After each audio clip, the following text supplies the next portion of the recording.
سرمایہ یعنی کیپٹل دنیا میں انسانیت کے جسم کے ہر حصے کو خاک اور خون میں نہلا کر آیا ہے۔ یہ مشہور اور قابل غور بات دنیا کے ایک عظیم انسان کارل مارکس نے کہی تھی۔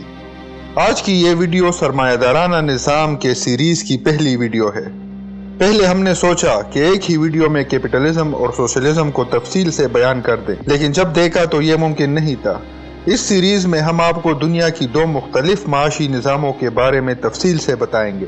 یہ سیریز اگر آپ نے پوری دیکھی تو میں دعوے سے کہہ سکتا ہوں کہ آپ خود سے ہی دنیا کی سیاسی، سماجی اور معاشی تبدیلیوں میں ہونے والے اتار چڑھاؤ اور رد و بدل کا اندازہ لگا سکیں گے۔ میں یہ بات بھی دعوے سے کہہ سکتا ہوں کہ ہم کیپٹلزم اور سوشلزم کو جتنا تفصیل سے بیان کریں گے، اتنا شاید ہی اردو اور ہندی زبان میں ان مشکل فلسفوں کو کسی اور نے بیان کیا ہو۔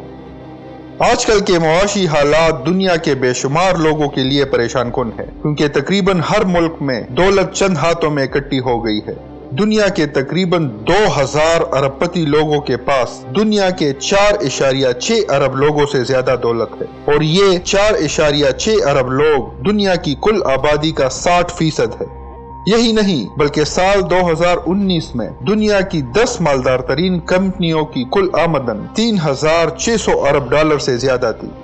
یہ باتیں صرف اعداد و شمار نہیں بلکہ دنیا میں موجود مالیاتی عدم توازن کی ایک ہولناک اور افسوسناک کہانی ہے۔ غربت مسلسل بڑھتی جا رہی ہے۔ اس وقت دنیا میں 1 ارب سے زیادہ لوگ روزانہ $1 سے بھی کم آمدن پر زندگی گزار رہے ہیں۔ دوسرے اربوں لوگ بہتر خوراک اور روزگار کے لیے در در کی ٹوکریں کھا رہے ہیں۔ مختلف ممالک میں 258 ملین بچے تعلیم کے حصول سے محروم ہیں۔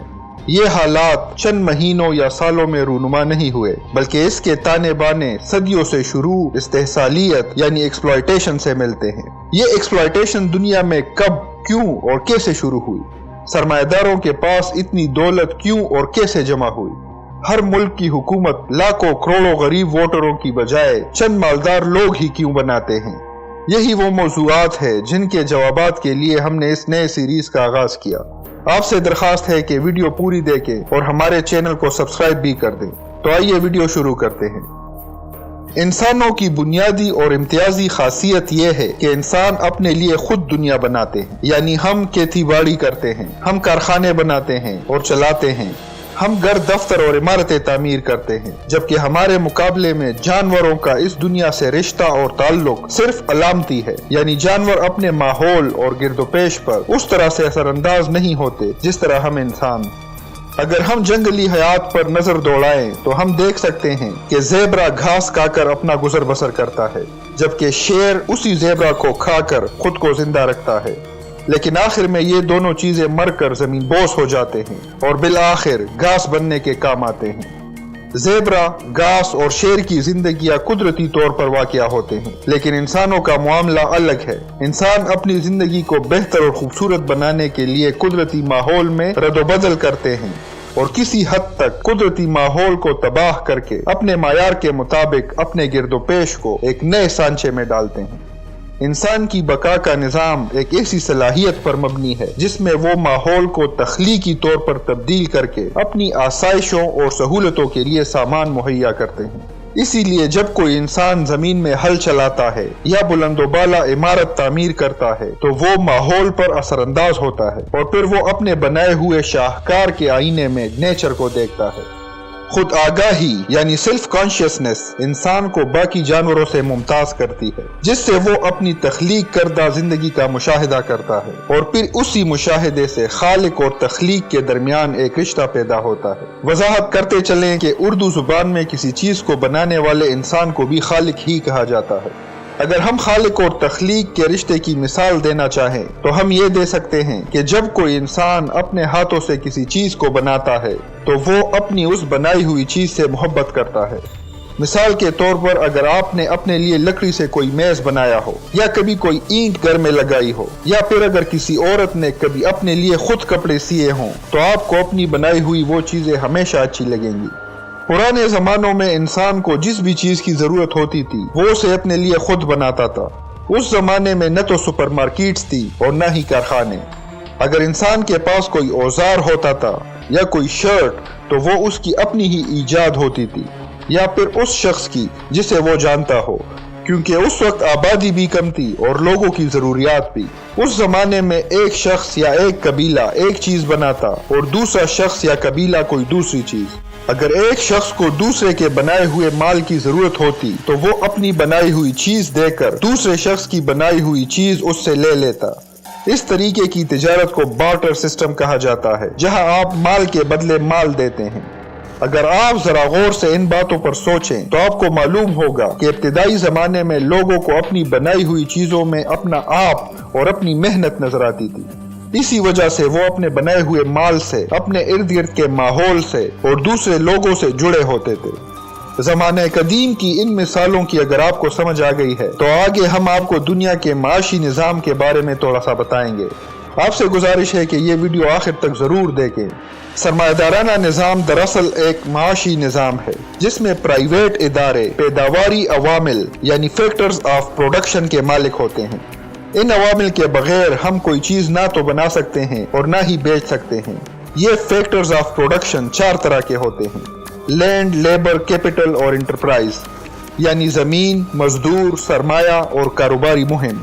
سرمایہ دارانہ نظام یعنی کیپٹلزم میں فیکٹرز آف پروڈکشن پرائیویٹ لوگوں کے پاس ہونے کی وجہ سے دنیا میں سرمایہ یا آمدن ہر ملک میں چند گنے چنے لوگوں کے ہاتھوں میں اکٹھا ہوتا ہے، کیونکہ اکثریت لوگوں کے پاس یہ 4 فیکٹرز آف پروڈکشن نہیں ہوتے۔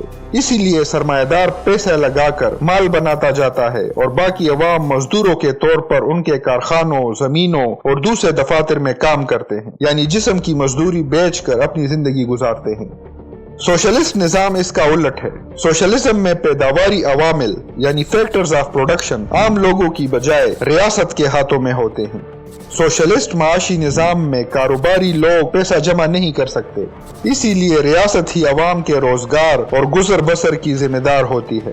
اس نظام میں مالکانہ حقوق نہیں ہوتے کیونکہ ساری زمین ریاست کی ملکیت ہوتی ہے، اسی لیے پیداوار بھی ریاست ہی کے پاس جاتی ہے، جو اسے بلا کسی تفریق اور امتیاز تمام عوام تک پہنچانے کی ذمہ دار ہوتی ہے۔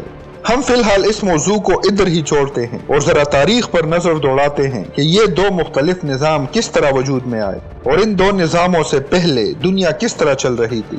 یہ بحث اس لیے ضروری ہے تاکہ آپ کو پتہ چل سکے کہ تاریخ کے کس موڑ پر کیا ہوا کہ جس سے دنیا میں کچھ لوگوں کے ہاتھوں میں دولت اکٹھی ہونا شروع ہوئی اور دنیا کی اکثریت آبادی مسلسل غریب سے غریب تر ہوتی چلی گئی۔ یہاں ہم بات کو سمجھنے کے لیے کارل مارکس کی لازوال تعلیمات سے استفادہ کریں گے۔ کارل مارکس تاریخی اعتبار سے 5 طرح کے مختلف معاشی نظاموں کی بات کرتے ہیں۔ وہ 5 طرح کے نظام pre class society, Asiatic society, ancient society, feudal society اور آخر میں کیپٹلسٹ سوسائٹی ہیں۔ پہلی قسم پری کلاس سوسائٹی اس زمانے میں ہوتی تھی جب دنیا کی آبادی بہت کم تھی۔ شروع میں لوگ خود اپنے لیے شکار کرتے تھے، لیکن جیسے ہی آبادی بڑھی اور خاندان بڑے ہونے لگے تو لوگوں نے خاندانوں پر مبنی گروپ بنا لیے جو کہ مشترکہ طور پر شکار کرتے، گھر بناتے اور جینے کے دوسرے اسباب ڈھونڈتے۔ اس زمانے میں ذات پات کی باتیں نہیں تھی، البتہ خاندان بن گئے تھے۔